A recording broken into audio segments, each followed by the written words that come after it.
এদিকে রিজভী আর কনক দুজনে মিলে কাঁচির সাহায্যে গিফট বক্সটির উপরে থাকা র্যাপিং কাগজটি কাটছে। চতুর পাশ দিয়ে পুরো কাগজটি কাটার পর কাগজটি আলগা হয়ে আসলে কনক কাগজটির উপরের অংশ এক হাত দিয়ে ধরে টান মারে। সঙ্গে সঙ্গে সিমেন্ট বালুর সংমিশ্রণে জমাট বাঁধা রাজবীরের লাশ সকলের সামনে প্রকাশ পায়।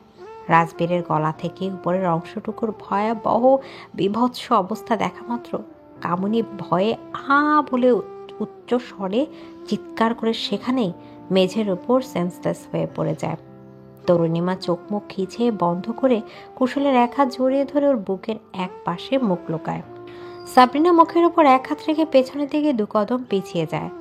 রিজভী নিজের ছেলের এমন বিভৎস রূপ দেখে ধপ করে মেঝের উপর দু হাঁটু ভাঁজ করে বসে পড়ে। কুশল ব্যতীত বাকি সবার অবস্থায় করুণ হয়ে দাঁড়ায়। কোনো দ্রুততার সাথে রাজবীরের মুখের ওপর গিফট র্যাপিং কাগজটি আবারও দিয়ে ঠেকে ফেলে। পুরো চৌধুরী নিবাস জুড়ে স্তব্ধতা বিরাজ করছে। থমথমে পরিবেশ তৈরি হয়েছে। কিছু সময় পর সাবরিনা মেঝের উপর সেন্সলেস অবস্থায় পড়ে থাকা কামিনীর পাশে গিয়ে বসে ওর মাথা নিজের কোলের ওপর নিয়ে ওর গালে হালকা হাতে চাপড় দিতে দিতে বললেন, ছোট, এই ছোট ছোট রে, বড় বৌমা গ্লাসে করে পানি নিয়ে আসো, ওর চোখে মুখে পানি ছিটে দিতে হবে। অনন্যা দ্রুত পায়ে ডাইনিং রুমে গিয়ে এক গ্লাস পানি নিয়ে আবারও কামিনীর পাশে এসে হাঁটু ভাঁজ করে বসা ওর চোখ মুখের ওপর হালকাভাবে পানির ছেটা দিতে শুরু করে। সাবরিনা এখনও কামিনীকে ডেকে চলছে। কিছু সময়ের মধ্যে কামিনী সেন্স ফিরে আসে। চোখ মেলে তাকিয়ে সঙ্গে সঙ্গে শো অবস্থা থেকে উঠে বসে দু হাতে নিজের মুখ মুছে সাবরিনার দিকে তাকিয়ে উত্তেজনার স্বরে বললেন, মেজো ভাবি, জানো একটু আগে আমি মিথ্যে খুব বাজে একটা স্বপ্ন দেখলাম। আমার সোনার টুকরো ছেলে, আমার রাজীব, আমার মানিক, খুবই বিভৎস ছিল তার চেহারা। ওর জিহ্বা টেনে বের করে কেউ ওর থুতনির নিচে তক্তা রেখে তার উপর গেঁথে দিয়েছে। ওর গালের চামড়া উঠিয়ে ফেলেছে, লাল দগদগে মাংস বেরিয়ে ছিল। ওর পুরো শরীরটা সিমেন্ট বালুর মিশ্রণে চাপা পড়েছিল, শুধু গলা থেকে উপরের অংশটুকুই দেখা যাচ্ছে। আহ, কি ভয়ঙ্কর! আমার ছেলেটা দুদিন হলো বাড়িতে ফিরে না, ওকে ফোন দিলে ফোন পাই না। হয়তো সেই টেনশন থেকে এমন বাজে একটা স্বপ্ন দেখেছি আমি। হ্যাঁ, এটাই হবে। আমার মানিকের তো কিছু হয়নি, বলো বড় ভাবি। ও বড় ভাবি, তুমি কিছু বলছো না কেন? কামিনীকে কি বলে শান্ত করবে সে ভাষা সাবরিনা খুঁজে পাচ্ছে না, তাই তিনি নীরব হয়ে আছেন। কামিনী সাবরিনা থেকে কোনো প্রত্যুত্তর না পেয়ে অনন্যার দিকে তাকায়। অনন্যার দু চোখে নোনা জলে জমে এসেছে। কামিনী অনন্যার দুবাহু ধরে বলল, হ্যালো সবাই, মোস্টবিটের সাথে আমার এক্সপিরিয়েন্স ছিল সিরিয়াসলি এক্সাইটিং। এখানে এমন কিছু ফান এবং এঙ্গেজিং গেমস আছে যা আমি আগে দেখিনি। একটা গেম যা আমাকে সবচেয়ে বেশি থ্রিল করে সেটা হলো প্লিঙ্কো। বেশি কিছু বলবো না, you guys try it out. Trust me, এটি একটি ইউনিক এক্সপিরিয়েন্স হতে চলেছে। যদি আপনি গেম লাভার হয়ে থাকেন তাহলে মোস্টবিটে সবার জন্য কিছু না কিছু আছে। মোস্টবিটে বিকাশ, নগদ, রকেট উপায় আর অন্যান্য অনলাইন ট্রানজ্যাকশন মেথডসের মাধ্যমে ইজি এবং সিকিউর ডিপোজিট এবং উইথড্রয়াল করা যায়।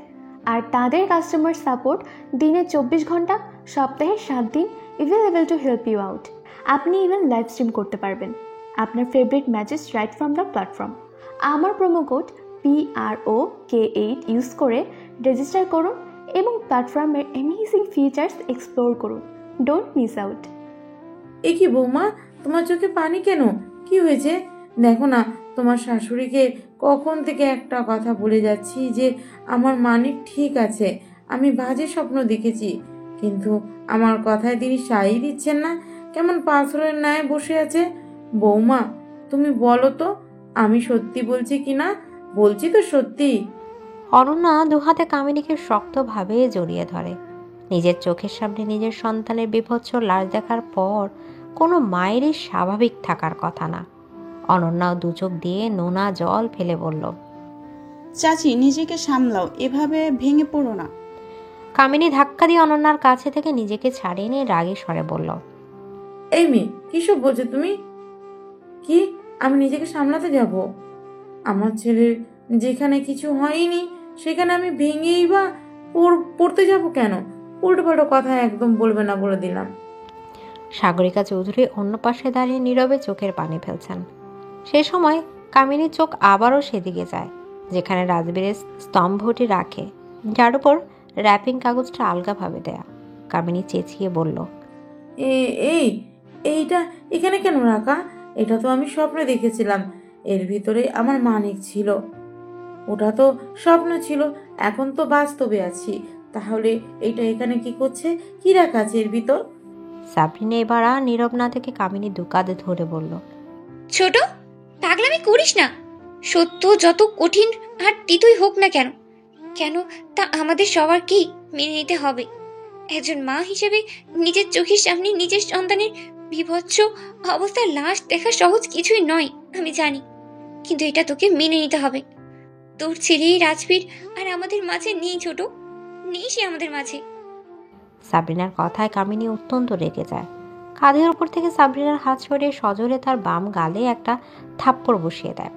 আকস্মিক কামিনীর এমন কাজে তাল সামলাতে না পেরে সাবরিনা মেঝের উপর পড়ে যায়। উপস্থিত কেউই এমনটা ভাবেনি। সাইমন উচ্চস্বরে বলল, কামিনী, তোমার এত বড় সাহস, তুমি আমার স্ত্রীর শরীরে হাত উঠালে? ছেলের লাশ দেখে মাথা এতটাই খারাপ হয়ে গিয়েছে তোমার যে তুমি যা নাই তাই করে বসবে? কামিনী বসা অবস্থা থেকে উঠে সাইমনের সামনে এসে দাঁড়িয়ে রাগী স্বরে বলল, নিজেরা মুখ সামলে কথা বলুন, আর তারপর আমার ভুল ধরতে আসবেন। দিনে দুপুরে নেশা ভাঙ খেয়ে বসে আছেন সবাই, নয়তো আমার জীবিত ছেলেকে মৃত বলে দাবি করতেন না কেউই। সাইমন কামিনীর অত্যাধিক পাগলামি সহ্য করতে না পেরে দাঁতে দাঁত চেপে বলল, তোমার ছেলে আর বেঁচে নেই। এই যে সামনে সত্যটা দেখছো, এটার ভিতরেই আছে তোমার ছেলে। তুমি কোনো স্বপ্ন দেখোনি, যা দেখেছো আর সবটাই বাস্তব। যত তাড়াতাড়ি এটা মেনে নিবে ততই ভালো। কামিনী নিজের হিতাহিত জ্ঞান হারিয়ে ফেলেছে যেন। কারো মুখে নিজের ছেলের মৃত্যুর তিক্ত সত্যটা সে শুনতে পারছে না। দুহাতে সাইমনের বুকের উপর ধাক্কা প্রয়োগ করে সে। সাইমন কয়েক কদম পেছনের দিকে পিছিয়ে যায়। পরক্ষণে সাইমনের রাগে সর্বশরীরের রক্ত যেন তার মাথায় চড়ে বসার মতো অবস্থা হয়। সাইমন দ্রুত কদমে কামিনীর কাছে এগিয়ে এসে এক হাতে ওর মাথার পেছনে চুলগুলো মুষ্টিবদ্ধ করে ধরে। টানতে টানতে রাজবীরের স্তম্ভটির সামনে এনে ধাক্কা প্রয়োগ করে। কামিনী স্তম্ভটির সাথে বাড়ি খায় আর ব্যথায় আহ বলে আর্তনাদ করে ওঠে সে। সাইমন রাগে হিসেসে কনককে উদ্দেশ্য করে বলল, রাজীবের মুখের ওপর থেকে র্যাপিং কাগজটা সরিয়ে ফেলো কখন। দুই চোখ ভরে ওর মাকে ওর বিভৎস চেহারা দেখতে দে, যেন ওর বিশ্বাস হয় যে এটাই ওর ছেলে আর সে এখন মারা গিয়েছে। এদিকে কনক ওর বাবার কথা অনুযায়ী রাজবীরের মুখের উপর থেকে র্যাপিং কাগজটা সরিয়ে ফেলে। সঙ্গে সঙ্গে কামিনীর চোখের সামনে রাজবীরের বিভৎস অবস্থার প্রকাশ ঘটে। সঙ্গে সঙ্গে কামিনী রাজবীরের থুতনির নিচে রাখা তক্তার উপর দুহাত জোরে জোরে বাড়ি দিতে দিতে চিৎকার করে কাঁদতে শুরু করে। কাঁদতে কাঁদতে বলছেন, আহা, আমার মানিক রে, এ তোর কি হাল হরলে বাবা, হাল্লা গো, রাজীব রে, আমার কলিজার ধন, আহা। কুশল নিজের শান্ত দৃষ্টি কামিনীর উপর স্থির করে একবার দীর্ঘশ্বাস ফেলে মনে মনে বলল, নিজের সবথেকে প্রিয় মানুষটির বীভৎস মৃতদেহ নিজের চোখের সামনে দেখার পর বুকের ভিতর কতটা করুণ যন্ত্রণা হয় তা এখন খুব ভালোভাবেই উপলব্ধি করতে পারছেন আপনি, কামিনী চৌধুরী। আজ আপনাদের এই আর্তনাদে আমার মনে বিন্দুমাত্র খারাপ লাগা কাজ করছে না। কাঁদুন আপনি, আপনারা সকলে কাঁদুন। আপনাদের সুখের দিন ফুরিয়ে গিয়েছে। একটু একটু করে আপনারা সকলেই আপনাদের পাপ কর্মের ফল ভোগ করবেন। আর কখনো আপনাদের মুখে হাসি রেখা ফুটে উঠতে দিব না আমি। সব অমানুষগুলোর পতন নিজের চোখের সামনে হতে দেখার পরেই মনের ভিতর প্রশান্তি কাজ করবে। কামিনী রাজবীরের চামড়া উঠে যাওয়া ক্ষত বিক্ষত দুগালের উপর আলতোভাবে দুহাত রেখে কান্না করতে করতে বলছে, ও আমার মানিক, তোর মা যে তোকে এত করে ডাকছে, তুই তাকাবি না আমার দিকে? একবার মা বলে ডাক না আমায় তুই। আমার কলিজাটা ছিঁড়ে আসছে বাপ, খাড়া তোকে এত বিভৎসভাবে আঘাত করে মেরেছে। একবার বল তুই বাপ, সব কটা কলিজা কেটে ফালা ফালা করার ব্যবস্থা করব। ও আমার সোনা মানিক, একবার কথা বল না। ওরে, ওদের কি একটা বারের জন্য হাত দুটো কাঁপেনি আমার মানিকের এত জঘন্যভাবে আঘাত করতে গিয়ে? হা হা হা, আমার কলিজা রে। রিজবি কামিনীর আর্তনাদ আর নিতে না পেরে বসা অবস্থা থেকে উঠে দাঁড়িয়ে কামিনীকে শান্ত করার চেষ্টা করে। কামিনী রিজবিকে নিজের পাশে দেখা মাত্র তার বুক জোরে জোরে হাত দিয়ে আঘাত করতে করতে বলল, তুমি তো বলেছিলে আমার ছেলেকে তুমি আমার কাছে এনে দিবে। কেমন বাবা তুমি? নিজের ছেলেকে ওর শত্রুদের হাত থেকে বাঁচাতেও পারলে না। বাবা নামে কলঙ্ক তুমি লিপছি। তুমি আমার ছেলেকে বাঁচাতে পারলে না আমার মানিককে সুস্থভাবে আমার কাছে ফিরিয়ে দিতে। রিজবি দু হাতে কামিনীকে নিজের বুকের সাথে জড়িয়ে ধরে রেখেছে। তার দু চোখ বেয়েও অঝোর ধারায় নোনা জল গড়িয়ে পড়ছে। আর্তনাদ করতে করতে কামিনী আবারও সেন্সলেস হয়ে যায়। কনক শান্ত স্বরে বলল, চাচা, চাষির রুমে নিয়ে যাওয়ার ব্যবস্থা করো। তার মাথায় ঠিক নেই এখন, ওনার বিশ্রামের প্রয়োজন। তুমিও চাষির সাথে থাকো এখন। তোমরা যত সময় এখানে থাকবে তোমাদের মাঝে খারাপ লাগার পরিমাণ তত বাড়বে। আমরা এদিকটা দেখছি।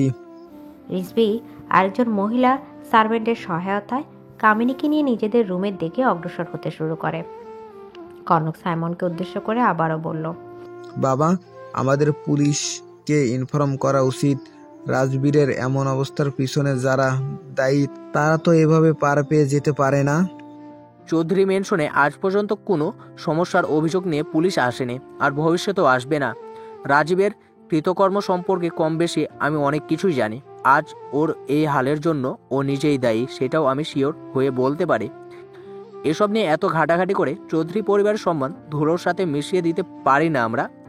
কয়েকজন গার্ডের সাহায্যে রাজীবকে এই স্তম্ভ থেকে বের করার ব্যবস্থা করো, তারপর উপর দাফন কার্য সম্পূর্ণ করতে হবে। এ বলে সাইমন নিজের রুমের দিকে হাঁটা ধরলেন। ওনার পিছন পিছন সাবরিনাও চলে গেলেন। কনক একবার দীর্ঘশ্বাস ফেলল মাত্র। সাইমনের কথা অনুযায়ী কনক কয়েকজন গার্ডদের সহায়তায় রাজবীরের স্তম্ভটি বাগানের ফাঁকা অংশে নিয়ে গিয়ে ও লাশের চারপাশ থেকে সিমেন্ট বালু জমাট বাঁধা সংমিশ্রণটিতে ভাঙতে শুরু করেছে। বেশ অনেক সময় হলো। চৌধুরী মেনশনের ড্রয়িং রুমে সোফায় বসে আছে সাগরিকা চৌধুরী, কুশল, তরুণিমা আর অনন্যা। সাগরিকা চৌধুরী নীরবে চোখের পানি ফেলতে ফেলতে বললেন, আল্লাহ, এ বুড়িকে বাঁচিয়ে রেখে আর কত প্রিয়জনদের মৃত্যু যন্ত্রণা ভোগ করাবে। বুকের ভেতরে জখম হতে হতে কেমন দগদগে অবস্থায় হয়ে গিয়েছে, তবু এই রক্ত আর বিবৎসের মৃত্যু খেলা বন্ধ হচ্ছে না। দাদিমা, তুমি আমাদের সকলের মাথার উপরে সব থেকে নিরাপদ ছায়াস্থল। তুমি এভাবে ভেঙে পড়লে পরিবারের বাকিরা নিজেকে সামলাবে কি করে? পারছি না রে দিদি ভাই। বয়সের সাথে সাথে ধৈর্য ক্ষমতা ও সহন ক্ষমতা অনেকটা লোপ পেয়ে গিয়েছে। নিজ রুমে বিছানা চিন্তিত মুখশ্রী নিয়ে বসে আছেন সাবরিনা, আর তার সামনে চিন্তিত মুখশ্রী নিয়ে পায়চারি করছেন সাইমন। কিছুক্ষণ পর সাবরিনা বললেন, শোনো, তোমাকে একটা কথা বলতে ভুলে গিয়েছিলাম। কি কথা? বসো আমার পাশে। বল। 2 দিন আগে আমি কনককে আমাদের অতীতের কর্মের সম্পর্কে সব জানিয়ে দিয়েছিলাম, আর সব কথা শোনার পর কনক বলেছিল সে এই চৌধুরী বংশের সম্পত্তির 1% অংশ কুশল কিংবা রাজবীরের কারোর সাথেই ভাগ করতে পারবে না। আমাদের পরিকল্পনাতেই শুধু কুশলকে মারার কথা থাকলেও কনক রাজবীর আর কামিনী রিজভিকেও মেরে ফেলার কথা বলেছিল। কি বলছো কি তুমি?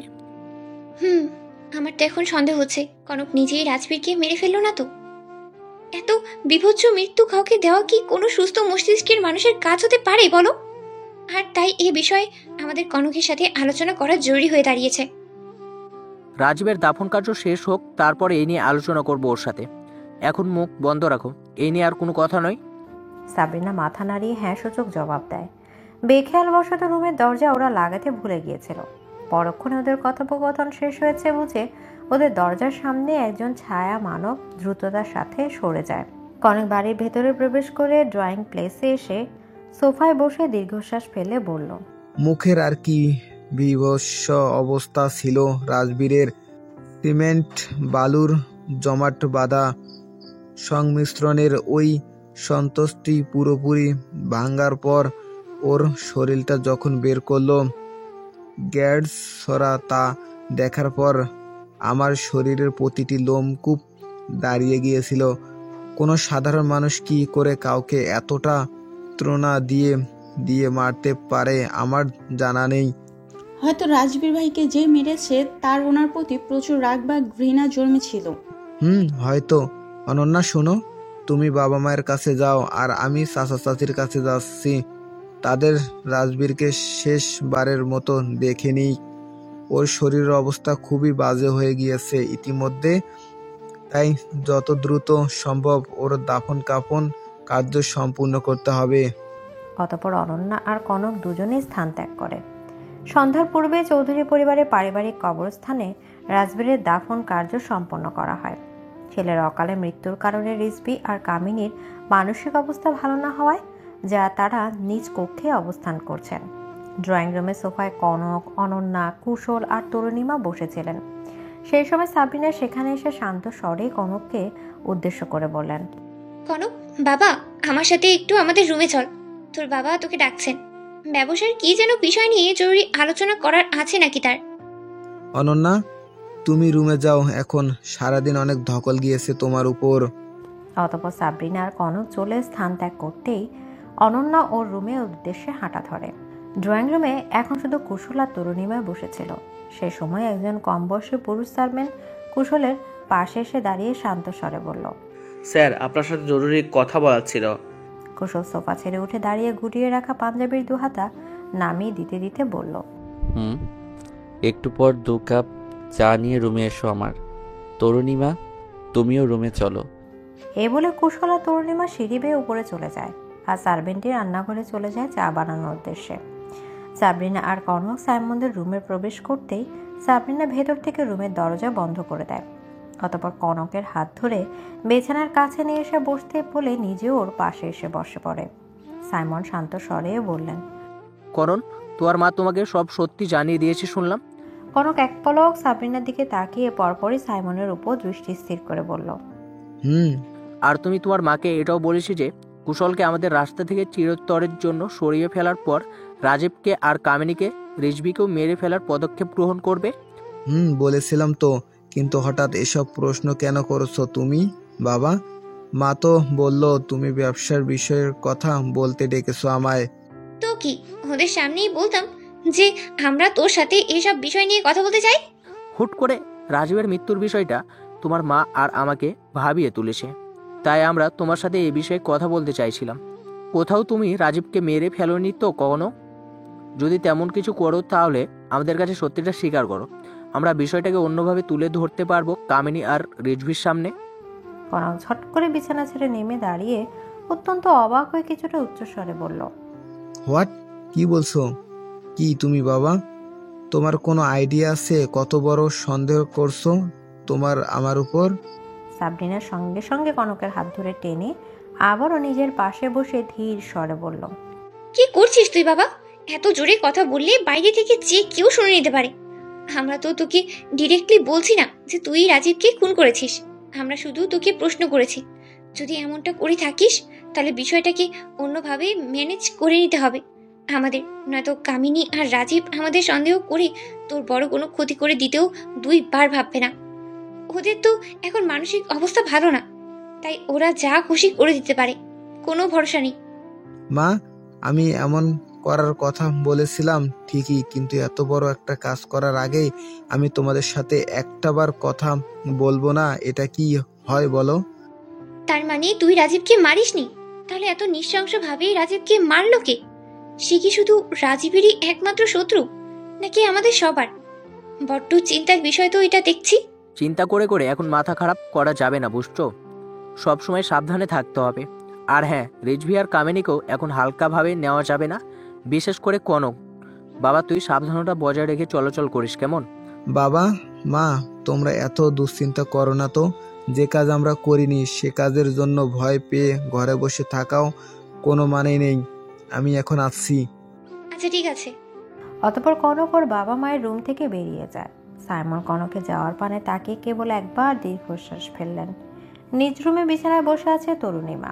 বিছানার পাশে থাকা হেলানো সিঙ্গেল সোফায় বসে আছে কুশল। এই সময় ওদের রুমের দরজা নক করা ও আসবো স্যার বলার শব্দ ভেসে আসলে তরুণীমা দরজার দিকে লক্ষ্য করতে দেখে সেই সার্ভেন্টটি চায়ের ট্রে হাতে নিয়ে দাঁড়িয়ে আছে। কুশল শান্ত স্বরে বলল, ভিতরে এসো দুজন। দুজন ভেতরে প্রবেশ করে চায়ের ট্রেটা সোফায় পাশে থাকা ছোট গোল টেবিলের উপর রেখে নিজের পকেট থেকে ফোনটা বের করে পূর্বের রেকর্ডকৃত একটা ভিডিও প্লে করে কুশলের সামনে ধরে। কুশল সুজনের ফোনটা হাতে নিয়ে খুব মনোযোগের সহিত ভিডিওটা দেখা শেষ করে শান্ত স্বরেই সুজনকে তার পরবর্তী কাজের দায়িত্ব বুঝিয়ে দিল। অতঃপর সুজন ওদের রুম থেকে বেরিয়ে যেতেই তরুণীমা দ্রুততার সাথে বিছানা থেকে নেমে কুশলের পাশে গিয়ে বসে ধীর স্বরে বলল, আপনি সুজনকে এই কাজটা করতে বলে তো কনক ভাইয়ার সামনে বিপদের দরজা খুলে দিলেন কুশল। আর কনক ভাইয়া তো এখনো কোনো অন্যায় করেনি। ওই অমানুষ মহিলাটি কনক ভাইয়ার ভেতরে নিজের ভেতর বিস্তার করা বিষগুলো ঢেলে দিয়েছেন। তাই হয়তো তার চিন্তাধারাও ওদের মতোই হয়ে গিয়েছে। এর জন্য কি তাকে তার প্রাণ দিতে হবে বলেন? কুশলর ঠোঁটে হালকা হাসি রেখা ফুটিয়ে তুলে তরুর দিকে ঘুরে বসে এক হাতে ওর কোমর জড়িয়ে নিজের আরও সন্নিকটে টেনে নিয়ে ওর কানের কাছে নিজের মুখ এগিয়ে নিয়ে ফিসফিসিয়ে বলল, তোমার জামাই ঠান্ডা মাথার খেলোয়াড়। যে কোনো কাজ করার আগে খুব চিন্তা ভাবনা করেই একটা সিদ্ধান্ত চূড়ান্ত করে। তাই তুমি নিশ্চিন্ত থাকতে পারো। আগেও বলেছিলাম যে যেমন কর্ম করবে বা করেছে সে তেমনই ফল ভোগ করবে। কনক ভাইয়ের জন্য যেটা করা উচিত হবে আমি সেটাই করব। কুশলের কথাগুলো শুনে তরুর ঠোঁটেও হাসি রেখা ফুটে ওঠে। তরুর সঙ্গে সঙ্গে কুশলের গালে একটা ভালোবাসার পরশ এঁকে নিয়ে ওর সামনে মাথা কিছুটা নুইয়ে রাখে। কুশল অন্য হাত তরুর থুতনিতে রেখে হালকা উঁচু করিয়ে ধরে বলল, ভালোবাসার পরশ গালের উপর এঁকে দিয়ে আমার শান্ত মনকে অশান্ত করে দিলে এ অন্যায় তো মেনে নেওয়া যায় না মিসেস চৌধুরী। এখন তোমায় তোমার করা অন্যায়ের সাজাও ভোগ করতে হবে। তরু ব্রু কিঞ্চিত কুচকে নিয়ে চোখের আকৃতি ছোট করে কুশলের দিকে তাকিয়ে বলল, মানে ভালোবাসা প্রকাশ করেছি এর কারণে সাজা ভোগ করতে হবে কেন? আর কেমন সাজা দিবেন আপনি আমায়? ভালোবাসা প্রকাশ করেছ তো কি হয়েছে? ওই যে বললাম তোমার ভালোবাসা প্রকাশের কারণে আমার শান্ত মনে তোলপাড়ের সৃষ্টি হয়েছে। এখন এই অশান্ত মনটাকে আবারও শান্ত করতে হবে তোমায়। এটাই তোমার জন্য সঠিক সাজা। মানেটা এবার আমাকেই বুঝিয়ে দিতে হবে। বুঝেছি। এই বলে কুশল তরুকে ছেড়ে দিয়ে উঠে দাঁড়িয়ে দরজার কাছে গিয়ে ভেতর থেকে দরজা আটকে দিয়ে তরুর উপর দৃষ্টি স্থির করে ঠোঁটে বাঁকা হাসির রেখা স্পষ্ট করে আবারও ধীরে ধীরে ওর দিকে অগ্রসর হতে হতে পাঞ্জাবির বুকের কাছে বোতামগুলো একে একে খুলতে শুরু করে।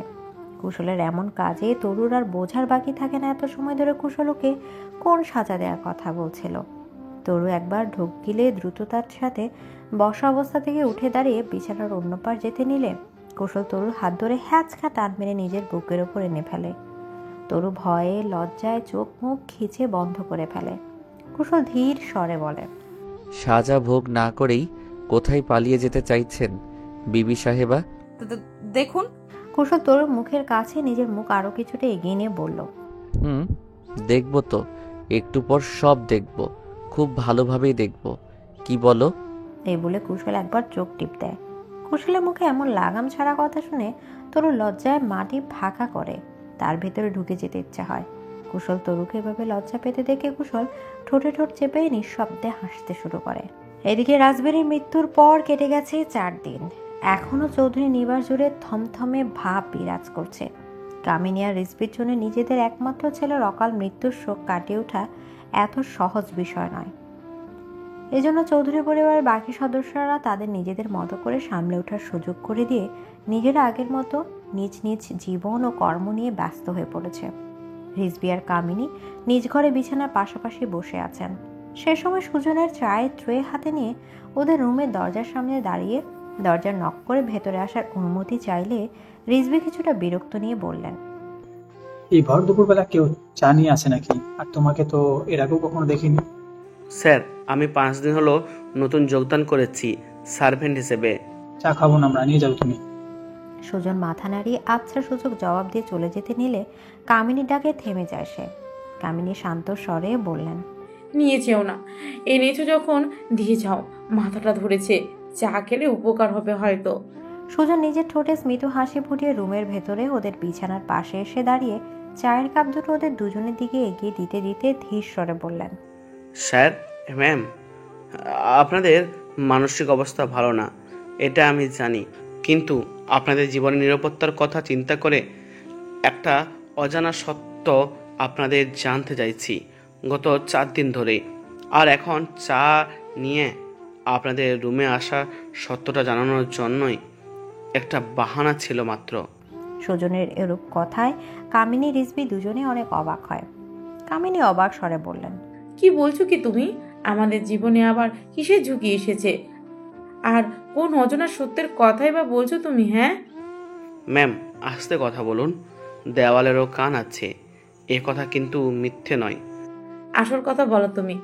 স্যার, আমি তো মাত্র 5 দিন হলো এ বাড়িতে কাজে যোগ দিয়েছি, তাই কারোর প্রতি আমার নিজস্ব টান বা ভক্তি তৈরি হয়নি। আমি নিজের যা শুনেছি আর চোখে তা দেখেছি, তারপর আমার বিবেক আমাকে যেটা করতে বলেছে আমি সেটাই এখন করছি। আহ, এত ঘুরিয়ে পিছিয়ে কথা না বলে কি দেখেছো আর কি শুনেছো সেই সবটা বলো তো আমাদের। স্যার ম্যাম, যেদিন আপনাদের ছেলের অকাল নৃশংস মৃত্যুর জন্য চৌধুরী পরিবারের এক ভাব সদস্যরা যেমন শোকে ডুবেছিলেন, সেদিনই সাবরিনা ম্যাম আর সাইমন স্যারের একান্ত আলোচনায় কিছু কথা আমি শুনে ফেলেছিলাম। সাবরিনা ম্যাম সাইমন স্যারকে বলছিলেন তিনি তাদের বড় ছেলে কনক স্যারকে কয়েকদিন আগে নিজেদের অতীতে করা কোনো কর্মের সম্পর্কে নাকি অবগত করেছেন, কিন্তু কোন কর্ম তা খোলাখুলিভাবে বলেননি। কিন্তু এরপর তিনি যা বললেন তা শোনার পর আমার কলিজা কেঁপে উঠেছিল। সাবরিনা ম্যামের থেকে তাদের অতীত কর্ম সম্পর্কে পুরোপুরিভাবে অবগত হওয়ার পর কনক স্যার নাকি তাকে বলেছিলেন যে তিনি এই চৌধুরী নিবাস এর যাবতীয় সম্পত্তির মালিকানা একা নিজের নামে করে নিতে চান, আর নিজের এই কার্যসিদ্ধির জন্য তিনি নাকি কুশল স্যার আর রাজবীর স্যার সহ আপনাদের দুজনকেও যথাসময়ে মেরে ফেলবেন। সুজনের মুখে এরূপ কথা শোনার পর কামিনী আর রিজবির মাথার উপর যেন আকাশ ভেঙে পড়ার মতো অবস্থা হয়। রিজবি কোনো রকম নিজেকে সামলে নিয়ে বিছানা থেকে দ্রুততার সাথে নেমে সুজনের সামনে এসে দাঁড়িয়ে ওর শার্টের কলার 2 হাতে চেপে ধরে রাগী স্বরে বলল, তুই মিথ্যে বলছিস তাই না? ছোট লোকের বাচ্চা, স্বীকার কর যে তুই মিথ্যে বলছিস। মেজ ভাইয়া ভাবি আর কখনোই এমন করতে পারবে না আমাদের সাথে।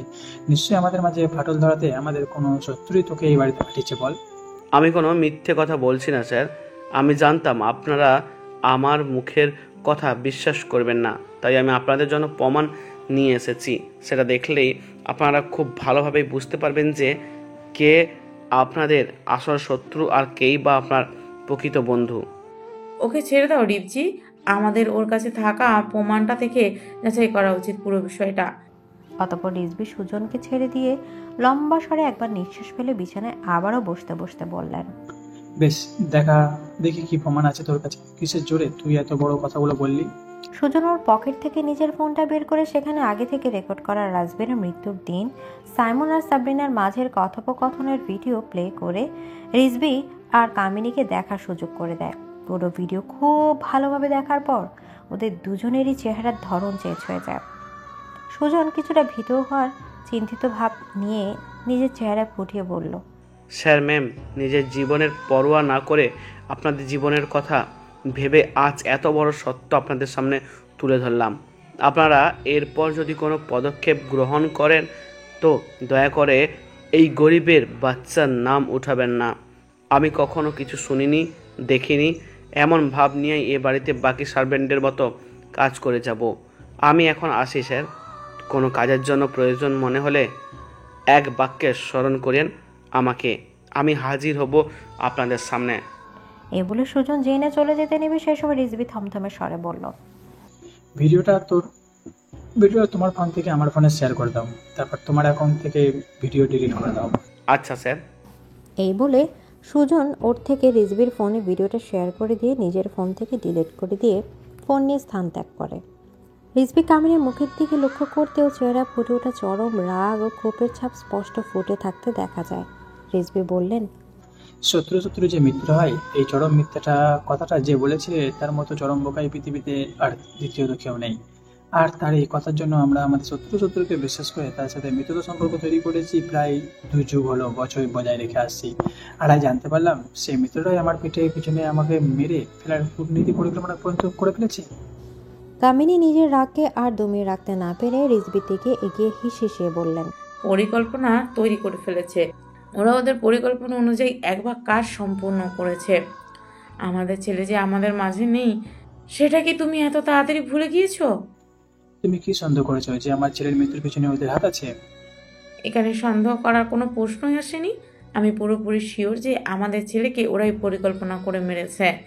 কারণ ওরা যে আমাদের ছেলেকে মারার চিন্তা করেছিল তার জলজন্ত প্রমাণও তোমার হাতে আছে। এখন কি করতে হবে আমাদের? ওদের থেকে যে আমাদের দল পাতলা হয়ে গেছে, ছেলেকে হারালাম, এই জন্য সম্পত্তির ঠিক ভাগ যা পাওয়ার কথা ছিল তা থেকেও বঞ্চিত হয়ে যাব। তাহলে আমাদের জীবনই বা চলবে কি করে? সম্পত্তি নিয়ে টানা হেঁচড়া করার দিন শেষ।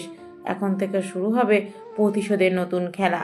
চোখের বদলে চোখ, হাতের বদলে হাত, টাকার বদলে টাকা, তেমনি জান প্রাণের বদলে জান প্রাণ। আমরা আমাদের একমাত্র ছেলেকে হারিয়ে যে করুণ যন্ত্রণা প্রতিটি সেকেন্ডে দগ্ধ হচ্ছি, সেই একই যন্ত্রণায় আমি ওই সাইমন চৌধুরী ও সাবরিনা চৌধুরীকে ছটফট করতে দেখতে চাই।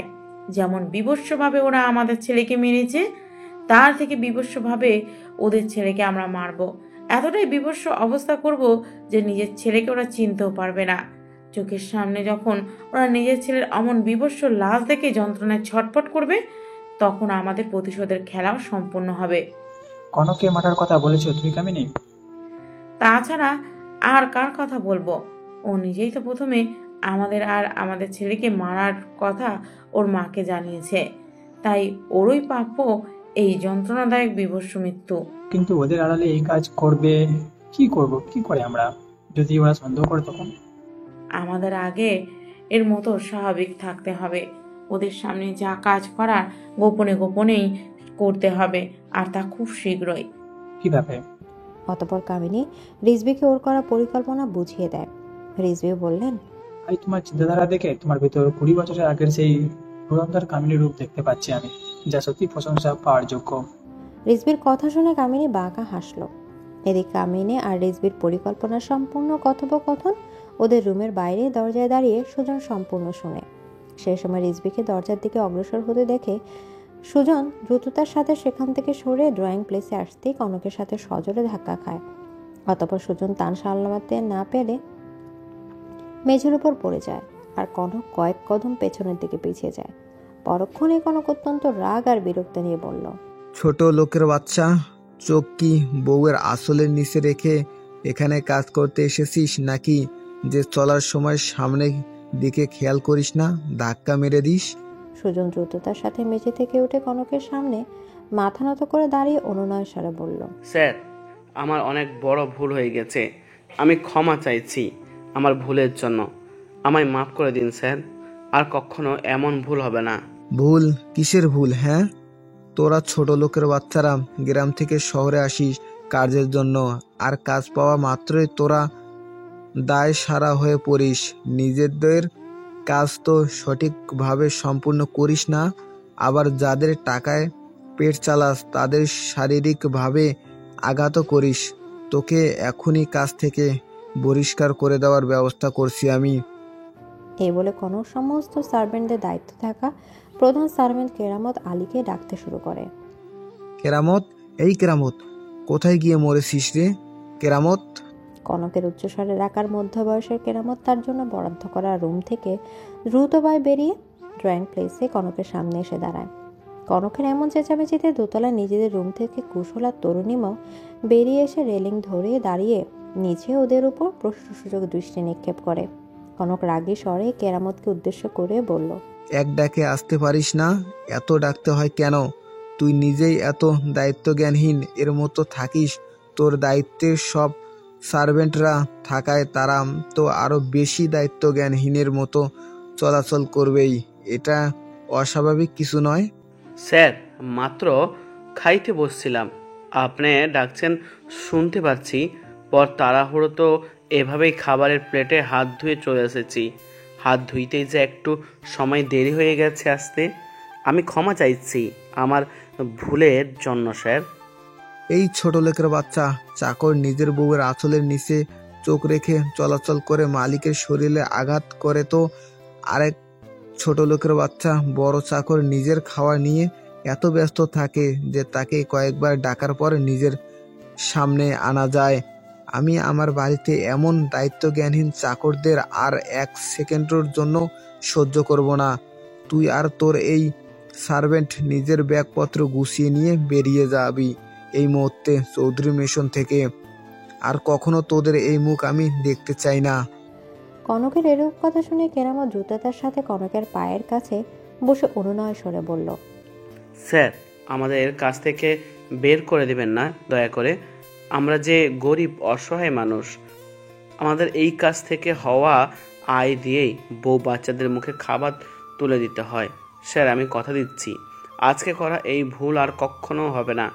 আমি আমার কাজের জন্য আরও অনেক বেশি দায়িত্বশীল আর সচেতন হব। স্যার, আমাদের মাফ করে দেন। কনকের কান পর্যন্ত কেরামতের অনুনয় স্বরে ক্ষমা বাক্যগুলো পৌঁছালেও তা ওর হৃদয় স্পর্শ করতে পারল না। কনক বলল, শুধু পায়ের কাছে বসে ক্ষমা চাইলেই তো মাপ পাবি না। তোদের দুজনকে আমার পা ধরে কান্না করতে করতে ক্ষমা চাইতে হবে। তোদের দুজনের চোখের পানি আমার পায়ের উপর পড়ে যদি পায়ের ময়লা পরিষ্কার হয়ে যায় তবে তোরা মাপ পাবি, তার আগে নয়। কনকের এরূপ কথা শুনে রাগে কুশল ওর হাত মুষ্টিবদ্ধ করে নিয়ে রেলিংয়ের উপর একবার ঘুষি প্রয়োগ করে সিঁড়ির থেকে অগ্রসর হতে শুরু করে। তরুণিমা কুশলকে এত রাখতে দেখে একবার শুকনো ঢোক গিলে গলা ভিজিয়ে নেয়।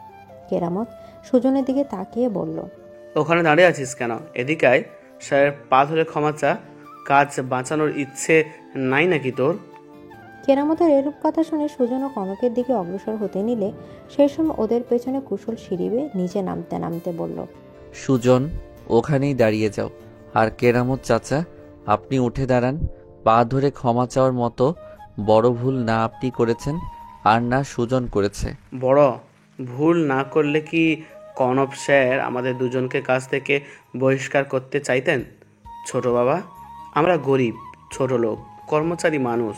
ভুল করলে মালিকের পা ধরে ক্ষমা চাওয়া, দরকার পড়লে জিহাদ দিয়ে চাইটা তাদের পায়ের ধুলা কেরামতকে পুরো কথা শেষ করতে না দিয়ে কুশল রাগ নিয়ে উচ্চস্বরে বলল, আমি আপনাকে উঠতে বলছি কেরামত আলী। কেরামত আর সাহস পেল না কনকের পায়ের কাছে বসে থাকা, দ্রুততার সাথেই উঠে দাঁড়ালেন। কনক কুশলের দিকে রাগী স্বরে নিক্ষেপ করে বললেন, এইসব গরিব ছোট লোকের বাচ্চাদের উপর সহানুভূতি দেখাতে দেখাতে তুই এখন ওদের মাথায় তুলে ফেলেছিস। কুশল, একটা কথা মনে রাখিস, পায়ের জুতো সবসময় পায়ের মানায়, তা মাথায় তুলে মাথার তাজ বানানো যায় না কখনো। এসব গরিব ছোট লোকের বাচ্চাদের সবসময় পায়ের নিচে ফেলে দাবিয়ে রাখা উচিত। বড় ভাইয়া, এই গরিব চাচা চাচি বোন ভাইরা আছে জন্যই আমি তুমি আমাদের পরিবারের সকলে সময়ের খাবার সময়ে খেতে পারছি, পরিষ্কার পরিচ্ছন্ন কাপড় পরিধান করতে পারছি, যখন তখন বাহারি রকমের নাস্তা খেতে পারছি, পরিষ্কার পরিচ্ছন্ন বাড়িতে থাকতে পারছি। ওরা গরিব হতে পারে, কিন্তু ওরা কেউ বিনা শ্রমে আমাদের থেকে অর্থ নিচ্ছে না। আমাদের সকল ধরনের কাজকে সম্মান করা উচিত। ওরা সকলে যদি না থাকে, না কাজ করে, তাহলে আমরা কেউই এত আরামায়েশের সাথে জীবন কাটাতে পারবো না। মানুষ মাত্রই ভুল হয়, আর এই ভুল যে তুমি বা আমি বা আমাদের মতো অর্থ সম্পদ সম্পন্ন কোনো মানুষ করে না কখনো, এমন তো নয়। মাঝে মাঝে চলাচল করতে গেলে আমরা তাড়াহুড়োই কারোর সাথে ধাক্কা খাই না, এমনও তো না। সুজন তো তোমায় ইচ্ছেকৃত ধাক্কা দেয়নি, ও ভুল করেছে আর নিজ থেকে তার জন্য ক্ষমাও চেয়েছে। এই ছোট্ট কারণে তুমি ওকে কাজ থেকে বের করে দিতে চাও কি করে? যদি এসব ছোট ভুলকে অযথাই বিশালভাবে ধরে আমরা কাউকে অপ্রাপ্যজনক শাস্তি দেই, তাহলে আমাদের উপরে যিনি আছেন তার কাছে কিন্তু আমরা ক্ষমা পাব না। জাহান্নামের আগুনে ঝাঁঝরা পোড়া হওয়া আমাদের জন্য ফরজ হয়ে যাবে। আর কেরামত চাচা, উনি তো দীর্ঘ 25 বছর ধরে এ বাড়িতে নিজের শ্রম দিয়ে যাচ্ছেন, কখনো আমাদের পিছনে ছুরি চালিয়ে আমাদের সাথে বিশ্বাসঘাতকতা করেননি। কত কত সুযোগ ছিল ওনার, কিন্তু উনি তা কাজে লাগাননি। নিজের সততা ঠিকই বজায় রেখে চলে এসেছেন। এই যে একটু আগে বললেন তুমি ডেকেছ, তা শোনা মাত্র সবে খেতে বসা খাবারের প্লেটে সম্পূর্ণ খাবার ওভাবে রেখেই তাতে হাত ধুয়ে দ্রুত চলে এসেছেন। এটা শোনার পরও কি করে তোমার মনে হলো তিনি তার দায়িত্ব নিয়ে কাজ নিয়ে অসচেতন? একটাবার মাথা ঠান্ডা করে চিন্তা করে দেখো, ওরা গরিব বলে ওদের সাথে যাচ্ছে তাই আচরণ করার কোনো অধিকার কিন্তু আমাদের নেই। ওরা পরিশ্রম করে, তার বিনিময়েই পারিশ্রমিক পায়, তাই ওরা সকলেই সঠিক সম্মান পাওয়ার সম্পূর্ণ যোগ্যতা ও অধিকার রাখে। সেই অধিকার থেকে আমরা ওদের বঞ্চিত করতে পারি না। কুশলের এরূপ কথাগুলো শুনে কেরামত আলীর চোখে পানি চলে এসেছে। সুজন আর তরু দুজনেই মুগ্ধ নয়নে কুশলের দিকে তাকিয়ে আছে, আর ওর বলা প্রতিটি শব্দ ওরা শুনছে। সুজনের থেকে বেশ কিছুটা দূরে দাঁড়িয়ে আছেন রিজবে। কুশলের কথাগুলো যে ওনার একটু পছন্দ হয়নি তা ওনার মুখে ফুটে ওঠা বিরক্তির ছাপ দেখে বোঝা সম্ভব। কনকের রাগ সম্পূর্ণভাবে দমে গিয়েছে। কুশলের কথাগুলো ওর উপর ভালোই প্রভাব ফেলেছে। কিছুক্ষণ পর কনক মুখ দিয়ে আর কোনো শব্দ উচ্চারণ না করে নিজের রুমের দিকে অগ্রসর হতে শুরু করে। কুশল কনকে যাওয়ার দিকে এক নজর দেখে হালকাভাবে হাসি দেয়। কেরামত কুশলের কাছে এসে ওর পা ধরতে ঝুঁকতে নিলে কুশল দুহাতে তার দু বাহু ধরে তাকে থামিয়ে দিয়ে বললেন, আরে চাচা, কি করছেনটা কি আপনি? আপনি আমার গুরুজন, আমার বাবার বয়সী। আপনি এভাবে কারোর সামনে ঝুঁকবেন না, আর ভুলেও কারোর পা স্পর্শ করে সালাম কিংবা ক্ষমা চাইবেন না। যদি কারোর সামনে নত হতে হয় তবে শুধু আল্লাহ তাআলার সামনেই নত হবেন। নিজের করা সব ধরনের ভুলের জন্য কেবল তার নিকট ক্ষমা প্রার্থনা করবেন। যদি মানবকুলের কাউকে তার ভুলের জন্য ক্ষমা করার ক্ষমতা কারোর থাকে তবে সেটা একমাত্র আল্লাহ তাআলার কাছে। বুঝেছেন? কেরামত আলী নিজের চোখের পানিতে আর আটকে রাখতে পারলেন না। কুশলের দুহাত নিজের দুহাতে মাঝে নিয়ে তা কপালে ঠেকিয়ে বললেন, আল্লাহ তাআলা তোমাকে দীর্ঘ আয়ু দান করুক ছোট বাবা। সারা জীবন এমনই থেকো, তুমি এমনই থেকো। তরু আর সুজনের মুখে হাসির রেখা ফুটে ওঠে। রিজবি চরম বিরক্ত নিয়ে আবারও নিজের রুমে চলে যায়।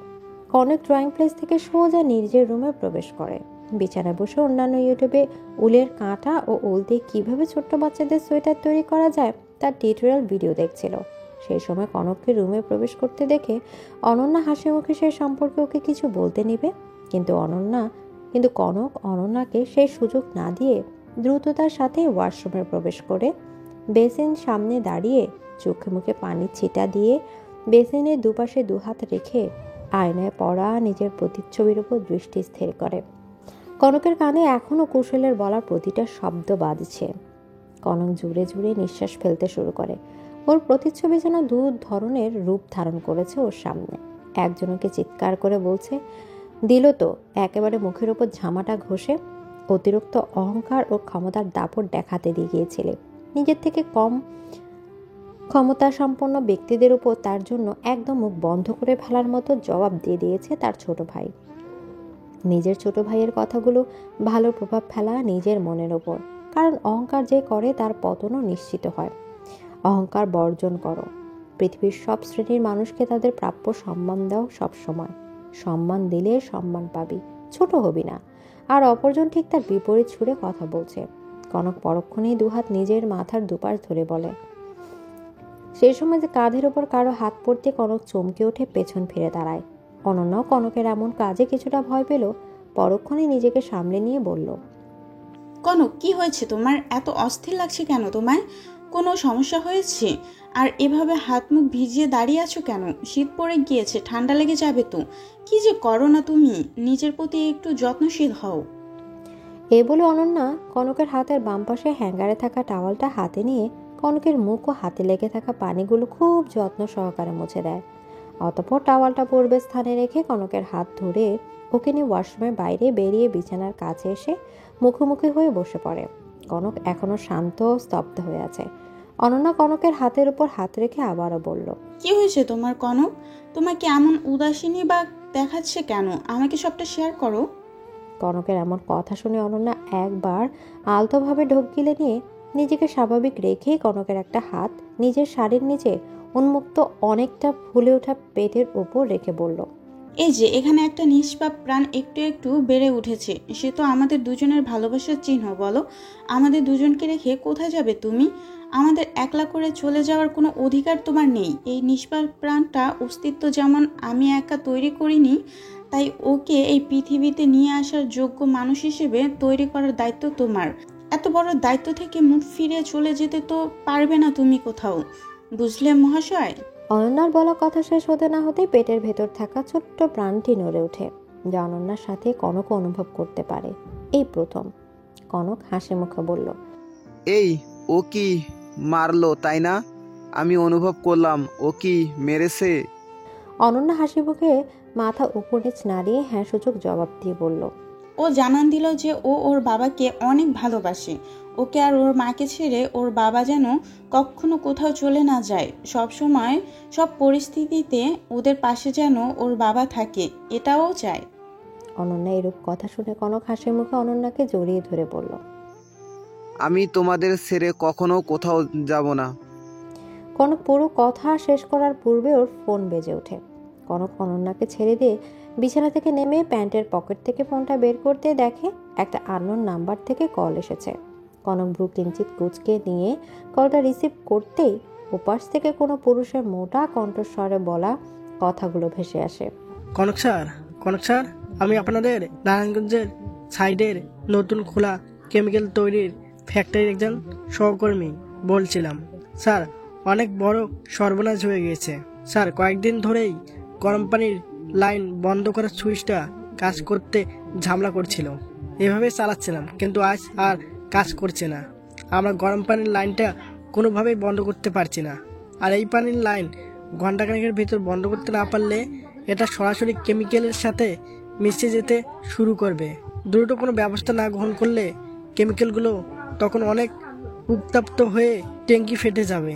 তখন কেমিক্যালগুলো বিষাক্ত গ্যাসে পরিণত হয়ে সারা শহরে ছড়িয়ে পড়বে। আমাদের আর কিছু করার থাকবে না। হাজার হাজার মানুষ, পশু পাখির জীবনের বিষয়। স্যার, আপনি যত দ্রুত সম্ভব ফ্যাক্টরিতে চলে আসুন।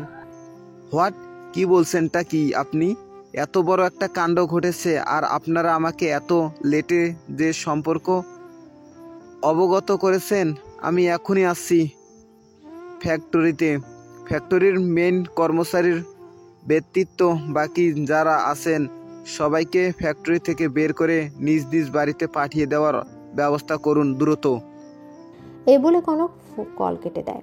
অনন্যা চিন্তিত স্বরে বলল, কি হয়েছে ফ্যাক্টরিতে কনক? কনক বেড সাইডের টেবিলের ড্রয়ার থেকে নিজের জন্য বরাদ্দকৃত গাড়ির চাবি নিতে নিতে বলল, অনেক বড় সমস্যা হয়েছে। এখন সবটা বলার মতো সময় আমার নেই। অন্যান্য নিজের আর আমাদের সন্তানের খেয়াল রেখো। চিন্তা করো না, প্রার্থনা করো যেন সময়ের মধ্যেই সব সমস্যা সমাধান করতে পারি। এ বলে কনক অনন্যাকে আর পাল্টা কিছু বলার সুযোগ না দিয়ে দ্রুততার সাথে রুম থেকে বেরিয়ে যায়। কনকের রুমের দুইটা রুম পরই রিজবি আর কামিনীর রুম। রিজবি দরজায় দাঁড়িয়ে কনকের দ্রুততার সাথে বেরিয়ে যেতে যেতে বাঁকা হেসে ঘাড় ঘুরিয়ে বিছানা বসারত কামিনীর দিকে তাকিয়ে বৃদ্ধাঙ্গুল দেখিয়ে বোঝায় তাদের পরিকল্পনা অনুযায়ী কাজ হচ্ছে। পরক্ষণে কামিনীর ঠোঁটেও পৈশাচিক হাসির রেখা ফুটে ওঠে। কনক দ্রুততার সাথে বাসার ভিতর থেকে বেরিয়ে পার্কিং সাইডে এসে নিজের গাড়িতে উঠে বসে গাড়ি স্টার্ট করে চৌধুরী মেনশনের মূল গেট দিয়ে বেরিয়ে যায়। গেট থেকে কয়েক হাত দূরেই অন্য একটা ব্ল্যাক কালার গাড়ি ড্রাইভিং সিটে বসেছিল কুশল। কনককে যেতে দেখে কুশল সঙ্গে সঙ্গে গাড়ি স্টার্ট করে আর কনকের থেকে বেশ কিছুটা দূরত্ব বজায় রেখে ওকে অনুসরণ করতে শুরু করে সে। কনক তাড়াহুড়ার মাঝে থাকায় তা বুঝতে পারে না। আধা ঘন্টা সময় নিয়ে ড্রাইভিং করে কনক ওদের নারায়ণগঞ্জের সাইডের নতুন ফ্যাক্টরির মূল গেট দিয়ে ভেতরে প্রবেশ করে দ্রুততার সাথে গাড়ি থেকে নেমে ফ্যাক্টরির ভেতরে প্রবেশ করতেই কেউ ওর মাথার পেছনে শক্ত কিছু দিয়ে সজোরে আঘাত করে। সঙ্গে সঙ্গে কনক আহা বলে আর্তনাদ করে ওঠে। দু হাতে মাথার পেছনে ক্ষতস্থানটি চেপে ধরে মেঝের ওপর মুখ থুবড়ে পড়ে যায়। পরক্ষণে কনক শব্দ করে একবার নিঃশ্বাস ফেলে সেন্সলেস হয়ে যায়। কনকের পায়ের কাছে লোহার রড হাতে দাঁড়িয়ে আছে কম বয়সের একজন পুরুষ লোক। কনক সেন্সলেস হয়ে গিয়েছে বুঝতে পেরে লোকটি তার পকেট থেকে ফোন বের করে রিজবির নাম্বারে কল করে। ওপাশ থেকে রিজবি কল রিসিভ করতেই লোকটি তার কনকের বর্তমান অবস্থার কথা জানিয়ে দেয়। অতঃপর রিজবি কল কেটে দেয়। রিজবির পাশে কামিনী বিছানায় বসে রিজবির উপর দৃষ্টি স্থির করে রেখেছে। রিজবি কামিনীর গাল আলতোভাবে টেনে দিয়ে বলল, আর মাত্র কিছুক্ষণের সময় অপেক্ষা, তারপর কনক চৌধুরীর অস্তিত্ব এই পৃথিবী বুক থেকে চিরতরের জন্য মুছে যাবে। কয়েক ঘন্টা পর সাইমন আর সারবিনা চৌধুরীর আত্মনাদ যখন আমাদের কানে এসে পড়বে, তখন আমাদের ছেলেরা আত্মতৃপ্তি পাবে। আমাদের মনের ভিতর সৃষ্টি হওয়া অশান্তি কষ্টগুলো অনেকটাই লাঘবন হয়ে যাবে। রিজবির কথাগুলো শুনে কামিনীর ঠোঁটে পৈশাচিক হাসির রেখা ফুটে ওঠে। রিজবির ঠিক করা লিমন নামের লোকটি কনকের মাথার কাছে এসে দাঁড়িয়ে ওর দুহাত শক্তভাবে ধরে ওভাবেই টানতে টানতে ভেতরে অন্য একটা রুমে এনে মাঝ বরাবর মেঝের উপর রাখা লাল কার্পেটের উপর এনে শুয়ে দেয়।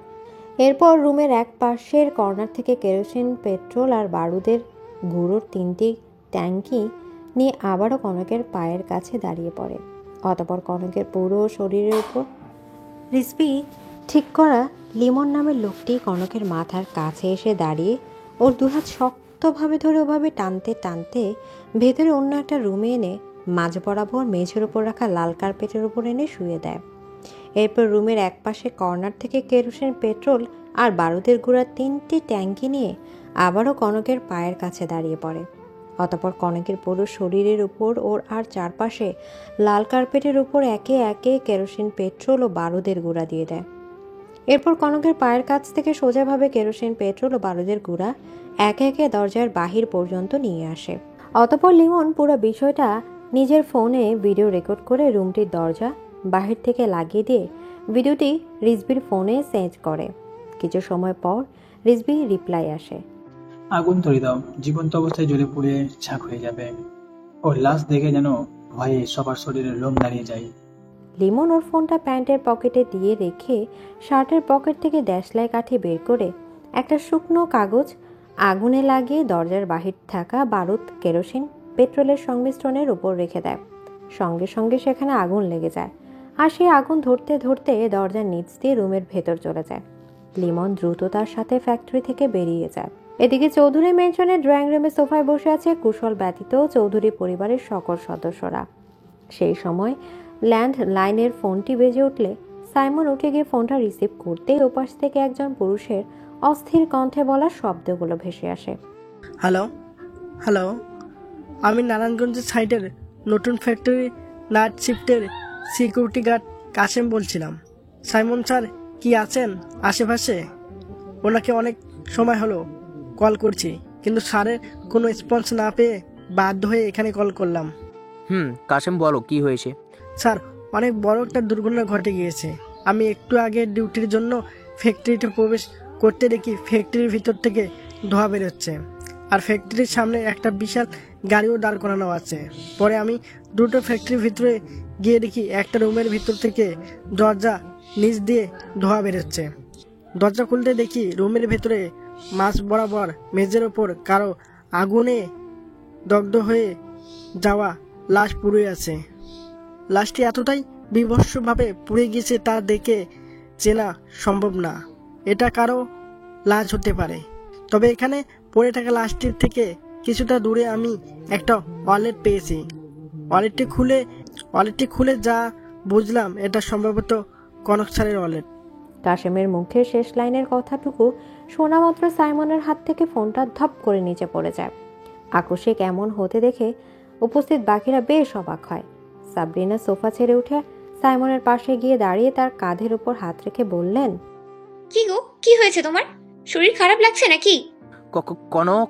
অনন্যা সাইমনকে এভাবে কনকের নাম উচ্চারণ করতে শুনে কিছুটা অস্থির হয়ে বলল, কনক বাবা, কনকের কি হয়েছে? ও তো বেশ কয়েক ঘন্টা আগে নারায়ণগঞ্জের সাইডে নতুন ফ্যাক্টরিতে অনেক বড় সমস্যা হয়েছে বলে সেখানে যাওয়ার উদ্দেশ্যে বেরিয়ে গিয়েছিল। ওখানের কোনো খবর পেয়েছেন আপনি? আমার কনক ঠিক আছে তো বাবা? অনন্যার মুখে এরূপ কথা শুনে সাইমন ইয়া আল্লাহ বলে সোফার কাছে এসে ধপ করে সেখানে বসে পড়েন।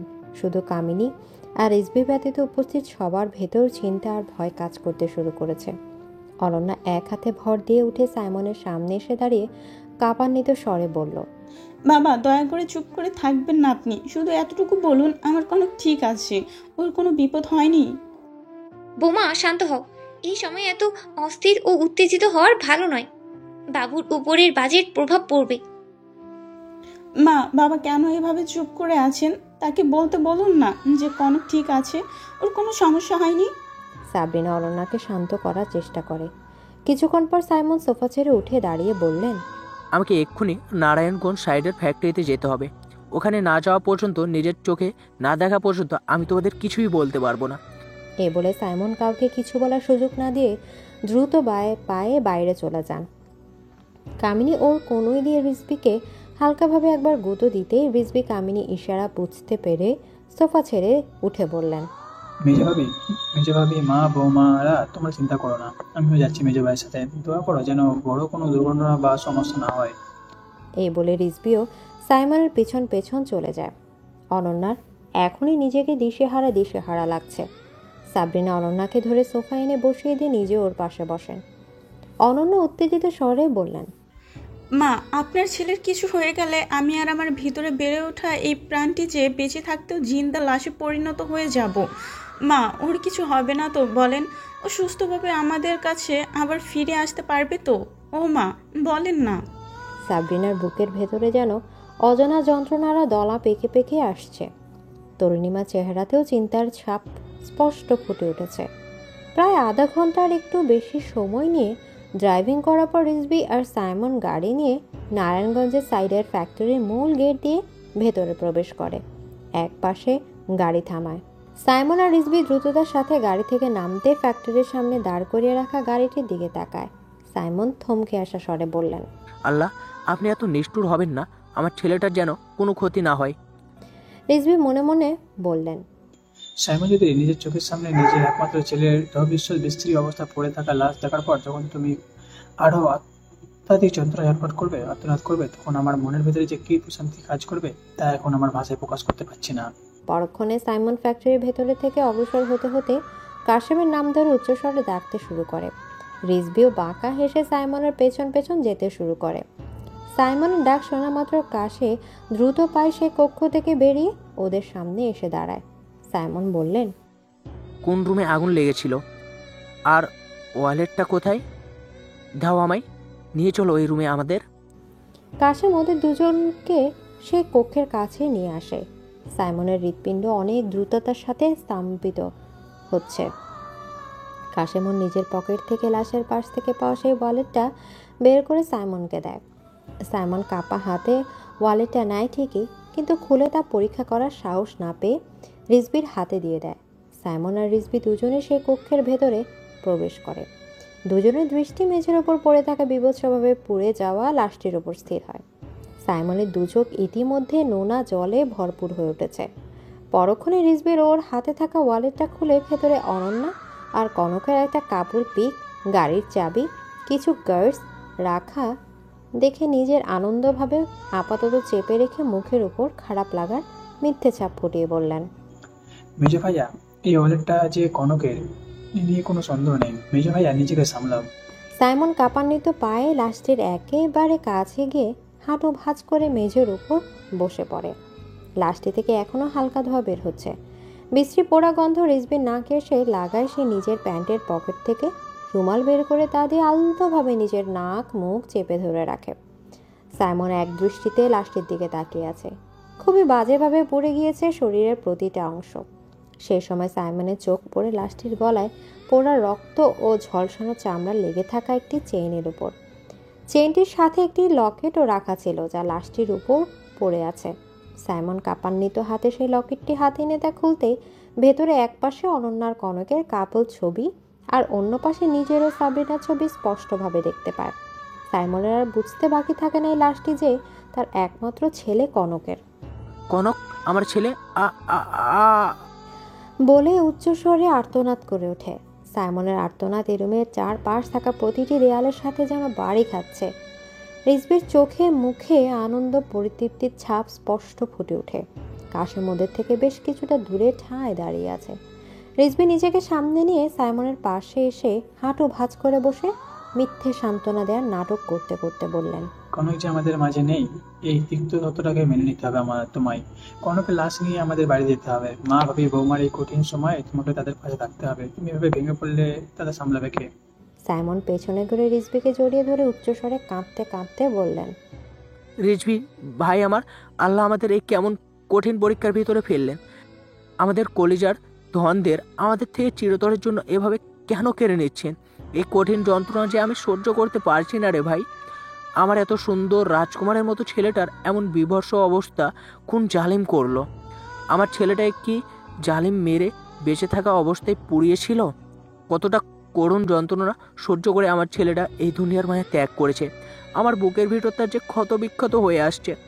বাবা হয়ে নিজের ছেলের লাশ কাঁধে তুলবো কি করে ভাই? আমি পারছি না নিজেকে সামলাতে, সহ্য হচ্ছে না এই যন্ত্রণা।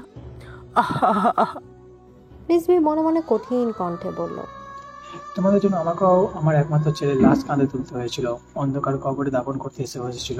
যেমন কর্ম করেছো ঠিক তেমনি ফল ভোগ করেছো। খুব তাড়াতাড়ি তোমার আর তোমার স্ত্রীর পরিণত তোমার ছেলের মতোই বিভৎস করবো। বেশ কিছু সময় সাইমন নিজেকে কিছুটা সামলে নিয়েছে বুঝে রিজভি কাশেমের সহযোগিতায় কনকের লাশ উঠিয়ে নিয়ে গাড়ির পেছন সিটে আসে। অতঃপর সাইমনকে ধরে ড্রাইভিং সিটের পাশের সিটে বসিয়ে দিয়ে রিজভি নিজে ড্রাইভিং সিটে বসে গাড়ি স্টার্ট দেয়। চৌধুরী ম্যানশনের ড্রয়িং প্লেসে চিন্তিত মুখশ্র নিয়ে বসে আছে চৌধুরী পরিবারের বাকি সদস্যরা। কুশল এখনও বাসায় ফেরেনি। সকালের আড়াল বেশ কয়েকবার তরুণীমা কুশলকে কল ও মেসেজ করেছে, কিন্তু কোনো রেসপন্স সে পায়নি। তাই ওর মাঝেও অস্থিরতা, ভয় সমানভাবে কাজ করছে। অনন্যার কান্না ও অস্থিরতা অনেক বুঝিয়েও কেউ কমাতে পারেনি। অনবরত কনকের নাম্বারে কল করে যাচ্ছে অনন্যা, কিন্তু প্রতিবারই সংযোগ দেওয়া সম্ভব হচ্ছে না বলে আপনা আপনি কেটে যাচ্ছে কল। চৌধুরী মেনশনের মূল গেট দিয়ে একেবারে ভেতরে এসে রিজভি গাড়ি থামায়। অতঃপর দ্রুত গাড়ি থেকে নেমে দুইজন গার্ডসকে ডাকে আর দুটো চাদর আনতে বলে। কিছুক্ষণ পর দুটো চাদর নিয়ে গার্ডস দুজন আসলে রিজভি ওদের উদ্দেশ্য করে বললেন, এখানে একটা চাদর বিছিয়ে দাও।